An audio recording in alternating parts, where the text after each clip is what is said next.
The stagecoach rattled to a stop in front of the dusty general store, and Willa Sutton pressed her trembling hand against the window, watching a tall figure emerge from the building with shoulders that seemed to carry the weight of something terrible.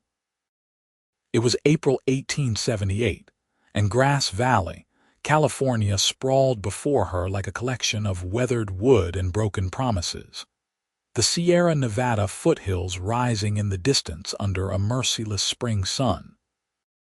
She had traveled 2,000 miles from Philadelphia to marry a man she had never met, a rancher named August Jennings, who had written her 3 letters filled with proper words and careful penmanship that revealed absolutely nothing of his character.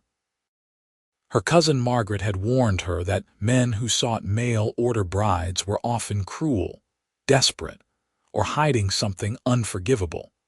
But Willa had no choice after her father died and left her with nothing but debts, and the unwanted attention of his business partner, who thought a 19-year-old woman with no family was easy prey. The driver opened the door and offered his hand, but Willa barely noticed as she stepped down onto the packed earth, her blue traveling dress already gathering dust. The tall man approached slowly, removing his hat to reveal dark hair and eyes that were the color of strong coffee, eyes that studied her with an expression she could not quite read.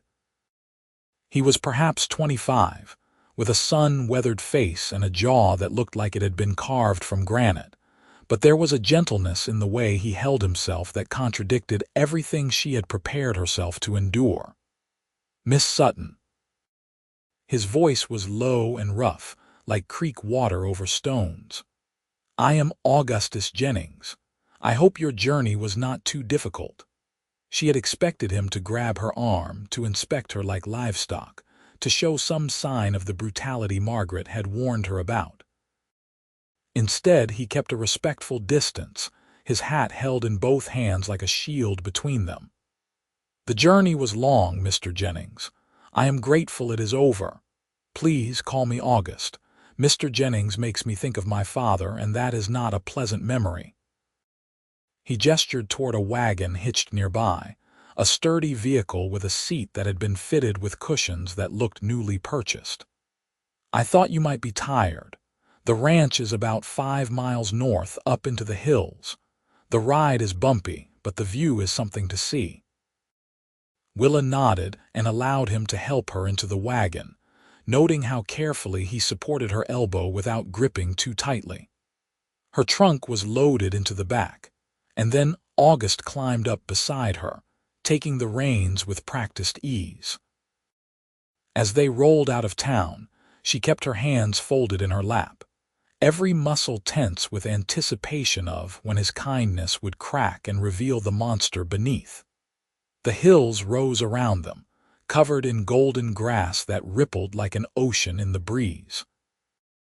Oak trees dotted the landscape, their branches twisted into shapes that spoke of years weathering wind and drought. August did not try to fill the silence with empty chatter, but after a while he pointed toward a hawk circling overhead. "Red-tailed hawk. They nest in the cliffs above the ranch. Sometimes I hear them calling early in the morning, and it is the finest sound to wake up to." "You like birds?" Willa asked, surprised into responding. "I like things that are free," August said quietly. "Things that choose where they go and cannot be caged." He glanced at her, and something flickered in his expression. "I want you to know, Miss Sutton, that I understand our arrangement is not what you would have chosen if circumstances were different. I will not hold you to any obligation beyond what you are willing to give. The minister can marry us legally, but you will have your own room, your own space, and I will not expect anything from you except perhaps your company at meals." Willa stared at him, her prepared defenses crumbling into confusion. "I do not understand." "Why would you send for a bride if you do not want a wife?" August was quiet for a long moment, his jaw working as if he was chewing on words too difficult to spit out. "I want a wife. I want someone to share my life with, to build something good with. But I also know that wanting something does not give me the right to take it by force. My father was a hard man who believed his desires were law under his own roof. I watched what that did to my mother, how it broke her spirit until there was nothing left but a shell. I swore I would never be that kind of man.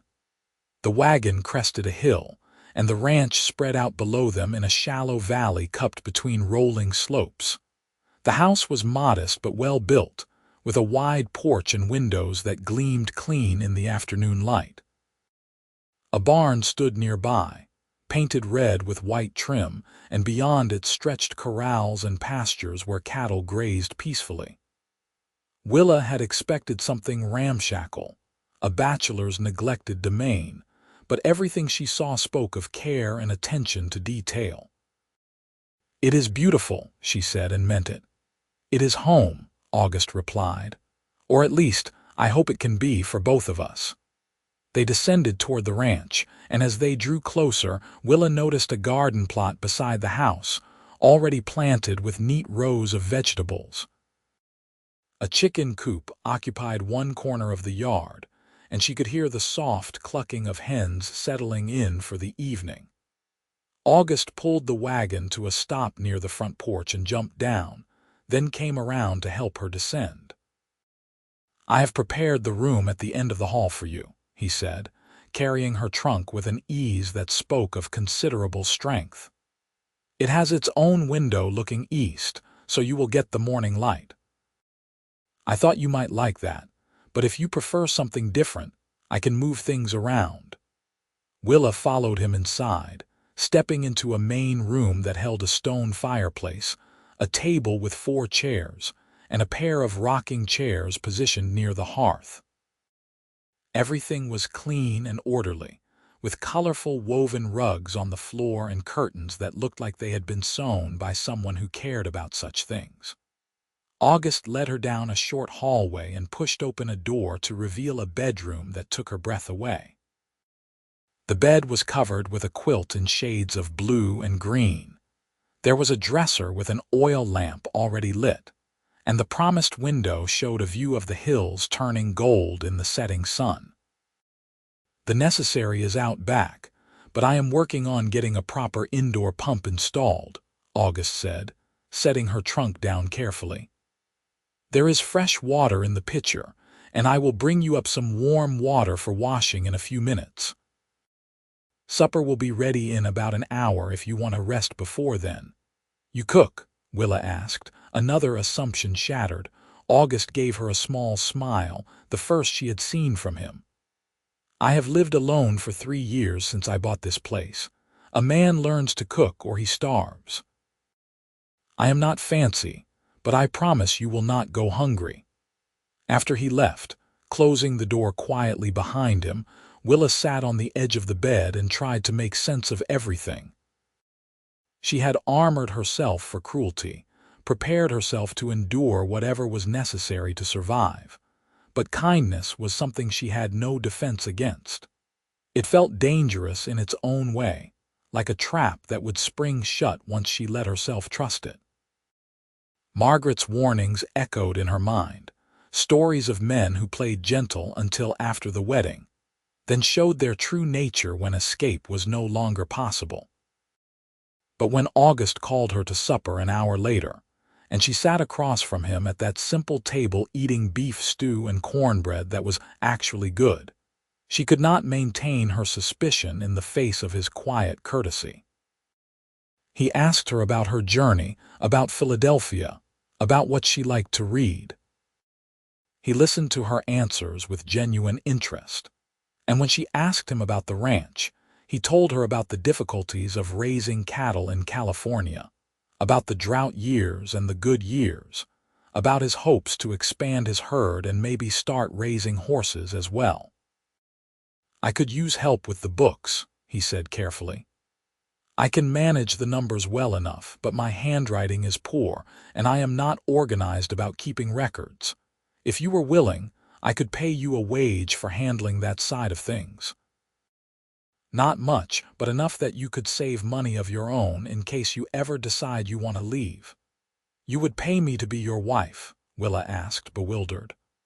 I would pay you for work done, August corrected. Being a wife, if you choose to be one, is something different. Something that cannot be bought or forced. That night, lying in the comfortable bed in her own room with the door firmly shut and no one trying to open it, Willa cried for the first time since leaving Philadelphia. They were not tears of fear or grief, but of a confusion so profound it shook her understanding of the world. She had been taught that men were predators and women were prey, that marriage was a transaction where women traded autonomy for security, that kindness was a currency spent only to purchase something in return. August Jennings fit none of these patterns, and she did not know what to do with that. The next morning she woke to the sound of that hawk August had mentioned, its cry piercing and wild. She dressed quickly and emerged from her room to find him already gone, but there was fresh coffee on the stove, still hot, and a plate of biscuits covered with a clean cloth. A note in rough handwriting sat beside the plate. Gone to check the cattle in the north pasture. Help yourself to breakfast. Back by midday. Willa spent the morning exploring the house, taking inventory of what was there and what was needed. August had the basics, but lacked the small touches that made a house a home. There were no flowers in vases, no pictures on the walls, no curtains in some of the rooms. She found his office, a small room off the main living area, and discovered ledgers stacked haphazardly on a desk, records kept in cramped handwriting that wandered across the pages like cattle, without a drover. It was clear he had been telling the truth about needing help with the bookkeeping. When August returned at midday as promised, dusty and tired, he found her at his desk with the ledgers spread out before her, making notes on a piece of paper. He stopped in the doorway, surprise clear on his face. You do not have to start today. I thought you would want time to settle in. I wanted something to do, Willa admitted. Something to keep my hands busy and my mind occupied. Your records are a disaster, August. You have been underpaying your taxes because you forgot to record 3 cattle sales last year. He winced. That sounds like me. I am better with animals than arithmetic. They fell into a pattern over the following days that felt both strange and natural. August rose before dawn to tend the ranch, while Willa took over the household management and the financial records. They ate breakfast and supper together, sharing the easy conversation of 2 people learning to navigate around each other. August never pushed, never demanded, never raised his voice or his hand. When he came in muddy from working in the corrals, he removed his boots outside without being asked. When Willa mentioned she missed having fresh herbs to cook with, he helped her start a small herb garden beside the vegetable patch. When a spring storm blew in and rattled the windows all night, he appeared at her door the next morning to ask if she had been frightened.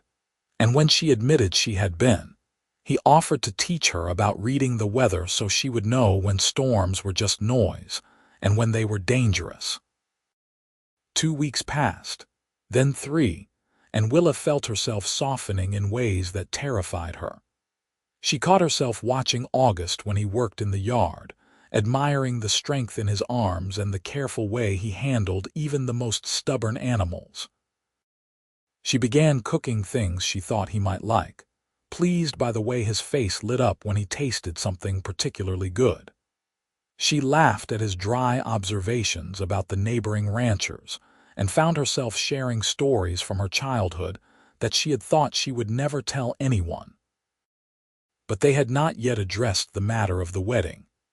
They were living as business partners and housemates, nothing more, and the tension of that unresolved question hung between them like morning fog. One evening in early May, as they sat on the porch watching the sun paint the hills in shades of orange and purple, August finally broke the silence. Willa, I need to ask you something, and I want you to answer honestly, even if you think it might hurt my feelings." She turned to look at him, her heart suddenly pounding. "What is it? You want to marry me?" His voice was steady, but she could see the vulnerability in his eyes. "Not because we have an arrangement, not because you have nowhere else to go, but because you actually want to be my wife. Because if you do not, I will take you back to town tomorrow and buy you a ticket to anywhere you want to go, and I will not hold it against you or think less of you for choosing your own path." Willa looked down at her hands, folded in her lap.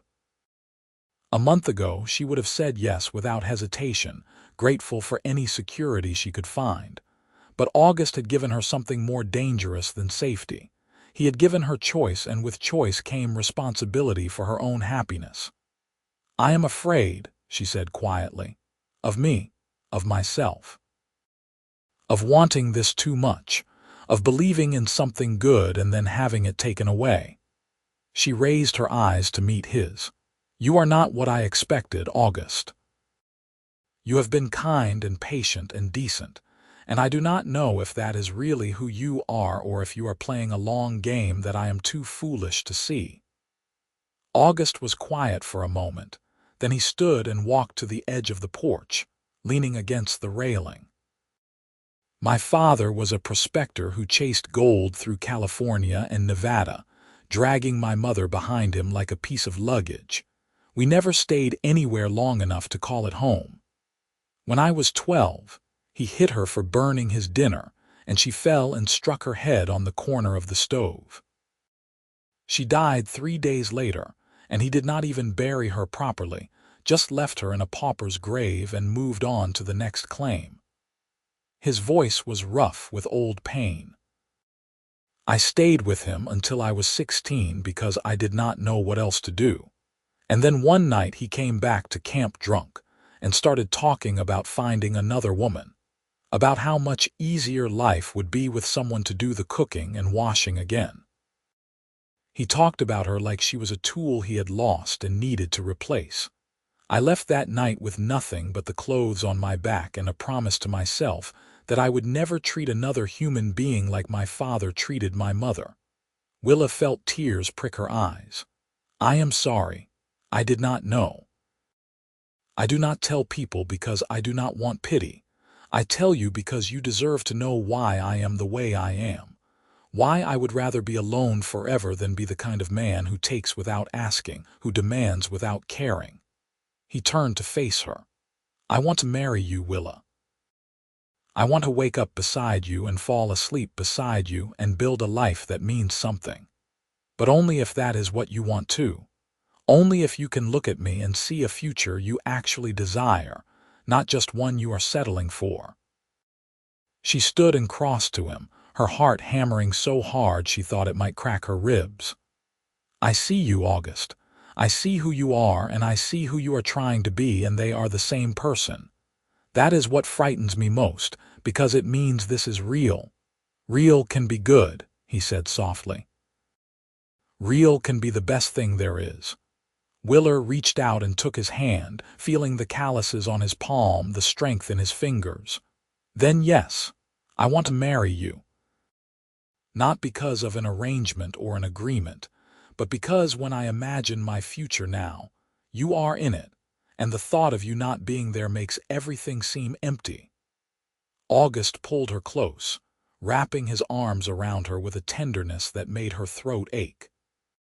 She rested her head against his chest and heard the steady thump of his heart, faster than normal, betraying that he was not as calm as he appeared. They stood like that as the last light faded from the sky, and the stars began to emerge, two people who had found each other by accident and chosen each other on purpose. They were married a week later in the small church in Grass Valley, with the minister's wife and the owner of the general store as witnesses. Willa wore a simple cream-colored dress that August had insisted on buying for her, and he wore a new suit that made him look uncomfortable but handsome.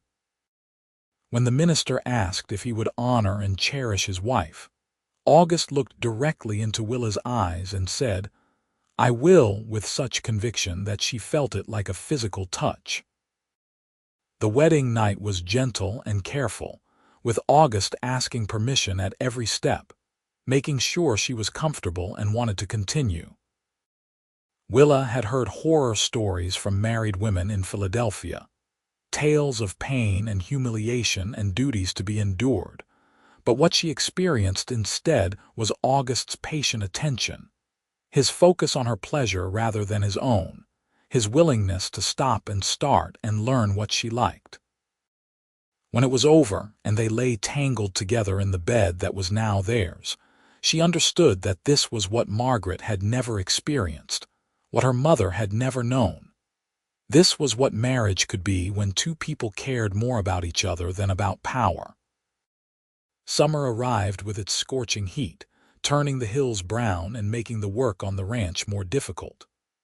August hired 2 ranch hands to help with the cattle, young men from town who worked hard and treated Willa with awkward respect. She kept the books, managed the household, and started baking bread to sell to the general store in town, bringing in extra money that went into their savings. August was proud of her industriousness, and he told her so often, marveling at how much better the ranch ran with her partnership. But it was not all easy. There were arguments, small ones at first, about things like whether to repair the barn roof immediately or wait until fall, about how much money to spend on new breeding stock, about whether they should attend the church social when August would rather avoid crowds. Willa discovered that August could be stubborn when he thought he was right, and August learned that Willa had a temper that flared hot when she felt dismissed. But they learned to fight fair, to listen even when angry, to apologize when wrong, and to never let disagreements fester into resentment. In August, during the height of the heat, Willa realized she had not bled in 2 months. She said nothing at first, afraid to voice the possibility in case she was wrong, but when another week passed, and she started feeling nauseated in the mornings, she knew. She told August one evening as they sat on the porch seeking relief from the day's heat, and he looked at her with such unguarded joy that she started crying. "Are you happy about it?" he asked, taking her hands. "Is this something you want?" "I am terrified," she admitted. "But yes, I want this. I want to have a family with you." August kissed her forehead, her cheeks, her lips. "I will take care of you. Whatever you need, whatever makes this easier, you just tell me." The pregnancy was hard. Willa was sick frequently through the fall, unable to keep much food down, and she grew frustrated with her body's weakness. August took over more of the household tasks without complaint, cooking simple meals that would not make her sick, handling the laundry, even attempting to bake bread with mixed results. He brought her cold water when she was nauseated, rubbed her feet when they swelled, and read to her in the evenings from the newspaper or from books she had loved as a girl. Winter brought snow to the foothills, unusual but not unheard of, and the ranch became an isolated island of white.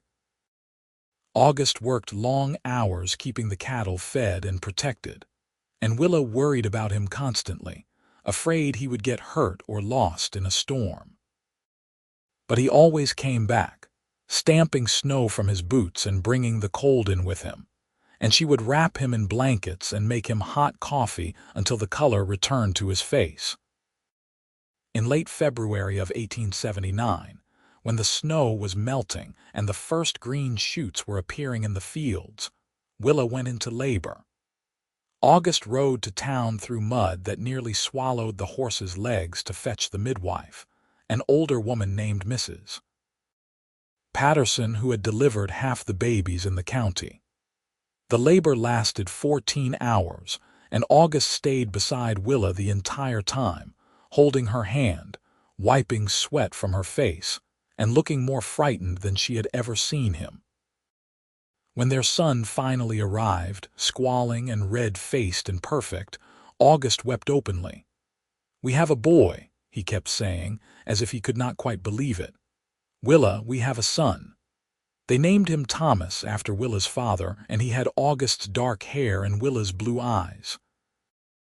August was a devoted father from the first moment, taking turns walking with Thomas when he cried at night, changing soiled cloths without complaint, and sitting for hours just watching his son sleep, as if he was seeing a miracle. Willa healed slowly from the birth, and there were days when she felt overwhelmed by the constant demands of an infant, when she snapped at August out of exhaustion and then felt guilty for it. But August never snapped back. He simply took Thomas and told her to rest, to take a bath, to go for a walk, whatever she needed to feel like herself again. The ranch hands, who had expected to be dismissed when Willa got pregnant, were surprised when August instead increased their wages and made them permanent employees. "I cannot run this place alone and give my wife and son the attention they deserve," August told Willa when she questioned the expense. "The ranch makes enough to support us all, and having help means I can spend my evenings with you instead of collapsing into bed too tired to talk." As Thomas grew from an infant into a toddler, the ranch prospered. August's careful breeding program produced strong cattle that brought top prices, and Willa's bread had become so popular that she was supplying 3 stores in Grass Valley and taking orders from as far away as Nevada City. They added onto the house, building a room for Thomas and a larger kitchen for Willa's baking. August bought Willa a horse, a gentle mare named Daisy, so she could ride with him around the property when Thomas napped. One afternoon in the spring of 1881, when Thomas was 2 years old and running Willa ragged with his endless energy, August came in from the fields to find her sitting at the kitchen table crying. He immediately knelt beside her, alarmed. "What happened? Are you hurt? Is Thomas all right?" "I am pregnant again," Willa said, laughing and crying at the same time. "I am pregnant and Thomas is still in diapers, and I do not know how I am going to manage 2 of them." August pulled her into his arms, and she felt his chest shaking with laughter. "We will manage the same way we have managed everything else. Together, one day at a time, with a lot of coffee and very little sleep." Their daughter was born in December, a tiny thing with a cap of blonde hair and a surprisingly loud cry. They named her Caroline, and she was nothing like Thomas. Where he had been an easy baby, she was demanding and fussy, refusing to sleep unless someone was holding her and spitting up constantly. August walked miles every night, pacing the house with Caroline against his shoulder, singing to her in a low, off-key voice that somehow soothed her when nothing else would. Thomas was fascinated by his little sister, wanting to touch her constantly, to bring her his toys, to tell her long, rambling stories she was too young to understand. August taught him to be gentle, to use soft hands, to be a good big brother. Willa watched her husband with their children and fell in love with him all over again, deeper than before, marveling at how this man who had grown up with such a terrible example of fatherhood was so naturally tender with his own family. The years flowed past like water in a creek, rushing in some places, slow in others, but always moving forward. The ranch continued to grow and prosper. August hired more men and expanded into horse breeding as he had once dreamed, producing working horses that were known throughout the region for their intelligence and stamina. Willa's baking enterprise grew too, until she had 3 women from town working in a separate kitchen building August constructed for her, producing bread and pies and cakes for customers all over the mining country. Thomas grew into a serious boy who loved animals and could handle a horse almost as well as his father by the time he was 8. Caroline was wild and fearless, climbing trees and racing her brother and giving Willa more gray hairs than she cared to count. In 1885, another son arrived whom they named James, and he was the perfect middle ground between his siblings, neither too serious nor too wild, content to toddle along behind whoever would let him follow. The town of Grass Valley changed around them as the mining industry shifted and the population grew. The railroad came through, bringing new opportunities and new challenges. August served on the town council for a term, working to improve roads and establish a proper school. Willa joined the ladies' auxiliary at the church, though she was outspoken in her belief that women should have more say in town affairs, which scandalized some of the older members but earned her respect from the younger generation. There were hard times, too. A drought in 1887 killed off part of their herd and dried up the creek that ran through their property, forcing August to drive the cattle to higher pastures and spend a fortune on supplemental water. Willa's mother, who had remarried and moved to Sacramento, died of pneumonia, and Willa grieved the relationship they might have had if circumstances had been different.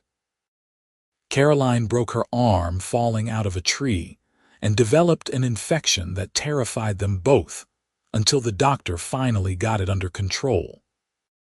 Thomas, at age 10, had his heart broken by a girl at school who laughed at him, and August sat with his son on the porch and told him that anyone who could not see his worth was not worth his time. But through all of it, through the good and the bad, the easy and the difficult, August and Willa remained partners in the truest sense. They still argued sometimes, still had disagreements about money or child rearing or business decisions, but they had learned how to disagree without being cruel, how to compromise without keeping score, how to apologize without making excuses. They still sat on the porch most evenings, watching the sun set over the hills, talking about their day or sitting in comfortable silence. They still reached for each other in the night, their physical connection deepening rather than fading with time and familiarity. In the spring of 1890, as they approached their 12th wedding anniversary, Willa stood in the kitchen of their expanded house and looked out the window at the ranch spread before her. Thomas, now 11, was working in the corral with his father and the ranch hands, learning to break a young horse. Caroline, at 9, was supposed to be doing her lessons but was instead sneaking through the garden trying to catch the cat. James, now 5, was playing with wooden blocks on the floor near her feet, building elaborate structures and then knocking them down with great satisfaction.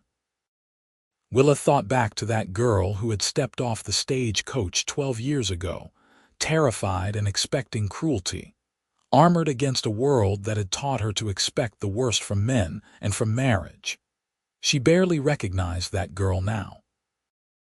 August had not just shown her kindness. He had taught her what partnership looked like, what it meant to be truly seen and valued by another person. He had given her safety, yes, but more than that, he had given her freedom, the freedom to be herself, to grow, to change, to pursue her own dreams alongside his. The door opened, and August came in, dusty and sweaty from working with the horses. He stopped when he saw her standing there, and something in her expression made him cross to her immediately. "What is wrong?" "Nothing is wrong," Willa said, turning to face him fully. "I was just thinking about how different my life is from what I imagined it would be, better or worse." August asked, a hint of old vulnerability in his eyes. Willa reached up and cupped his face in her hands, looking at the lines that time and sun had etched around his eyes, the gray that was starting to appear in his dark hair. "So much better that I do not even have words for it. You gave me everything, August. A home, a family, a purpose. But most of all, you gave me yourself, and that was the greatest gift of all." August kissed her, soft and sweet, the way he still did after all these years. "You gave me the same, Willa. You took a chance on a stranger who did not know how to ask for what he wanted. You built this life with me, not for me. Every good thing we have, we made together." James looked up from his blocks. "Papa, you are getting Mama all dirty."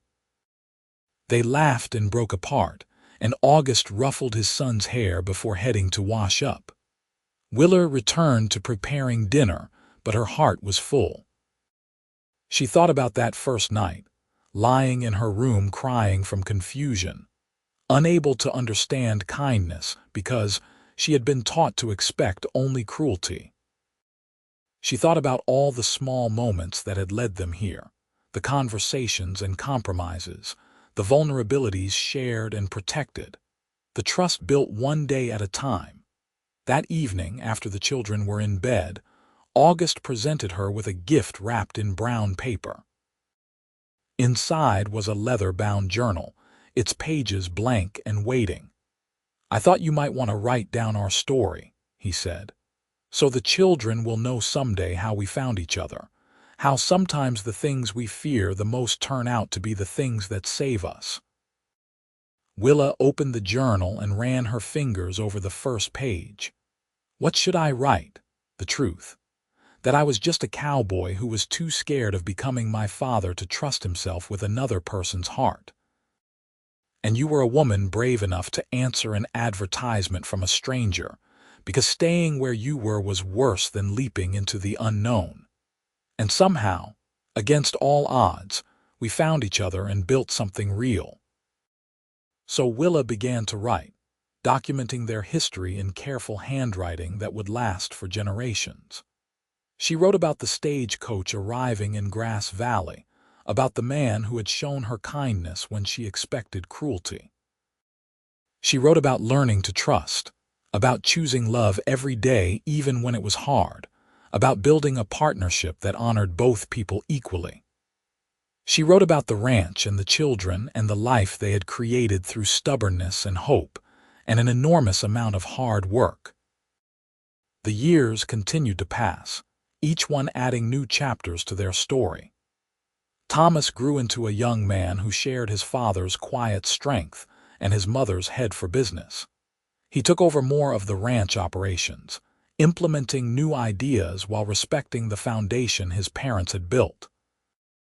Caroline eventually settled down a bit and discovered she had a gift for training horses, particularly difficult ones that other people gave up on. She had her father's patience and her mother's fierce determination, a combination that served her well. James turned out to have a head for numbers and a love of books, spending more time with the business side of the ranch than the physical labor, which suited him just fine.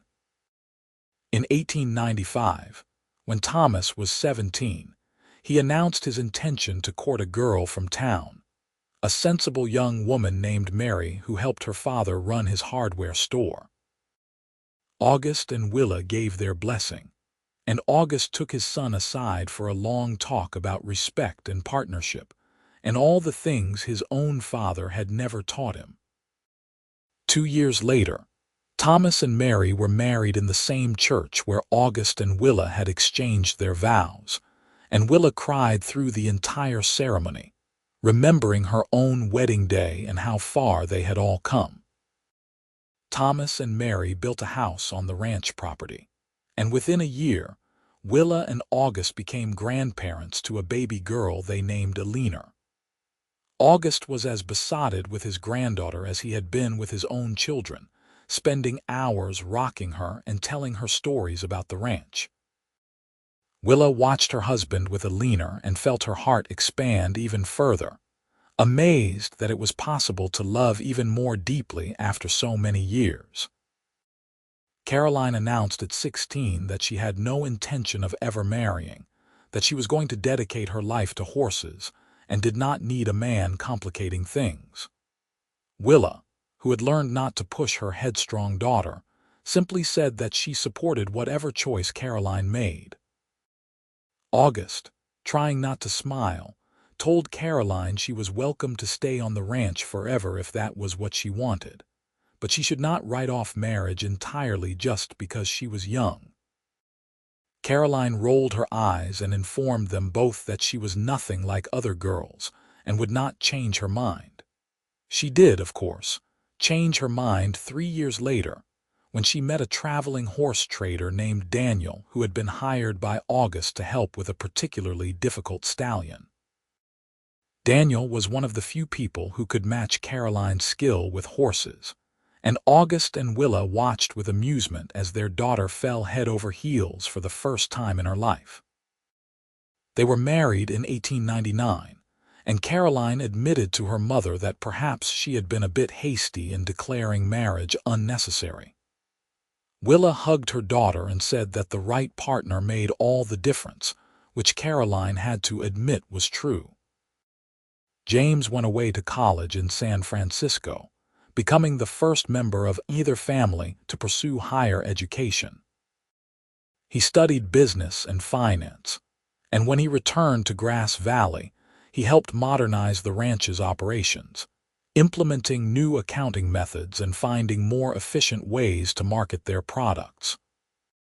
He eventually married a teacher named Sarah, who shared his love of learning, and they settled in town while remaining closely involved with the family business. August and Willa grew older together, their bodies wearing down from years of hard work, but their connection as strong as ever. August's hair went completely gray, and his hands developed arthritis that made some tasks difficult. Willa's baking enterprise was eventually turned over to the women who had been working for her, though she still made bread every week for her own family because she enjoyed it. They slowed down, spending more time on the porch, more time with their grandchildren, more time simply being together after a lifetime of constant motion. In 1905, on their 27th wedding anniversary, August took Willa on a trip to San Francisco. It was the first time either of them had left the ranch for more than a day since they had married, and it felt strange and wonderful to be somewhere completely different. They stayed in a hotel with indoor plumbing and electric lights, marveling at how much the world had changed. They went to the theater and ate at fancy restaurants and walked along the waterfront holding hands like young people courting. On their last evening in the city, as they sat in their hotel room looking out at the lights, August turned to Willa and said, "Do you ever regret it? Answering my advertisement. Coming all this way to marry a stranger." Willa looked at her husband, this man who had spent nearly 3 decades proving his love through actions rather than words, who had given her everything she never knew she wanted. Not for a single moment. "You were the best surprise of my life, August Jennings. The day I stepped off that stagecoach expecting cruelty and found you instead was the day my real life began." August pulled her close, and they sat together as the city sparkled below them. Two people who had taken a chance on each other and won everything that mattered. They returned to the ranch, to their children and grandchildren, to the land they had shaped and that had shaped them. Thomas and his wife Mary had 3 more children, filling the ranch with noise and laughter. Caroline and Daniel traveled frequently, buying and selling horses throughout California and Nevada, but they always came home to the ranch between trips. James and Sarah eventually moved back from town, building a house near Thomas's, and their 2 children became constant companions to their cousins. August and Willa became the center of an expanding universe of family, the fixed point around which everyone else orbited. They told stories about the early days, about building the ranch from almost nothing, about the hard times and the good times and everything in between. They passed down their values through example rather than lecture, showing their children and grandchildren what partnership looked like, what it meant to honor your commitments, what it took to build something that would last. In the spring of 1910, as cherry blossoms fell like snow in the garden Willa had planted 32 years earlier, August suffered a heart attack while working in the barn. Thomas found him and got him to the house, where the doctor came and delivered the news that August's heart was failing. There was nothing to be done except make him comfortable and wait. August lived another 2 months, mostly confined to bed, and Willa barely left his side.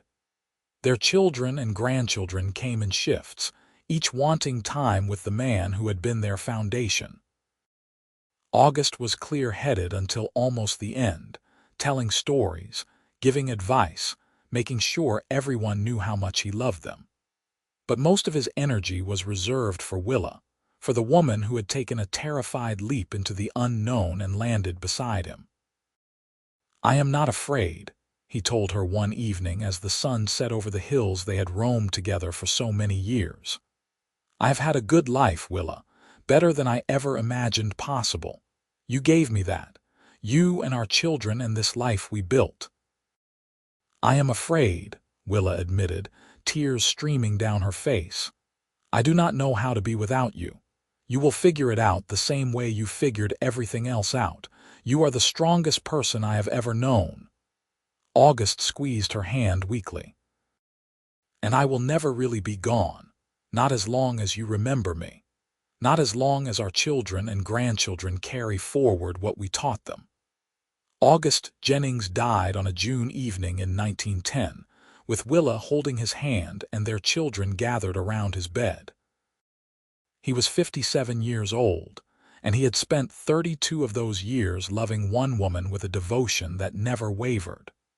Willa was 49, and she felt like half of herself had been torn away. The funeral was attended by hundreds of people, ranchers and townspeople and business associates, all of whom had stories about August's integrity, his fairness, his quiet kindness. But Willa knew the real August, the one who sang off-key to fussy babies and cried at weddings and worried about hawks and freedom. That man belonged to her and their children, and no one else could truly know what they had lost. Willa grieved deeply but not hopelessly. She had loved August too much and been loved too well to fall into despair. She threw herself into the ranch, working alongside Thomas to keep August's vision alive.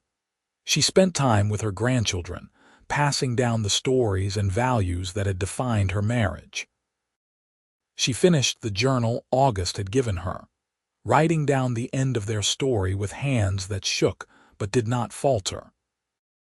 The ranch continued to prosper under Thomas's management, and Willa lived to see great-grandchildren born, new generations who would never meet August but would grow up hearing about the cowboy, who had shown kindness when cruelty was expected, who had built something lasting through patience and love. Willa Jennings died peacefully in her sleep in 1928, at the age of 67.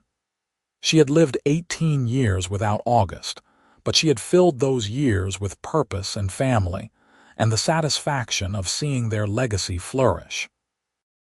Her children buried her beside August on a hill overlooking the ranch, where red-tailed hawks still nested in the cliffs and called out their wild, free cry in the mornings. The ranch remained in the family for generations, each one adding their own chapter to the story, while honoring the foundation that August and Willa had built. The house was expanded and modernized, but the original structure remained, a testament to the cowboy who had built it with careful hands, and the mail-order bride who had transformed it into a home.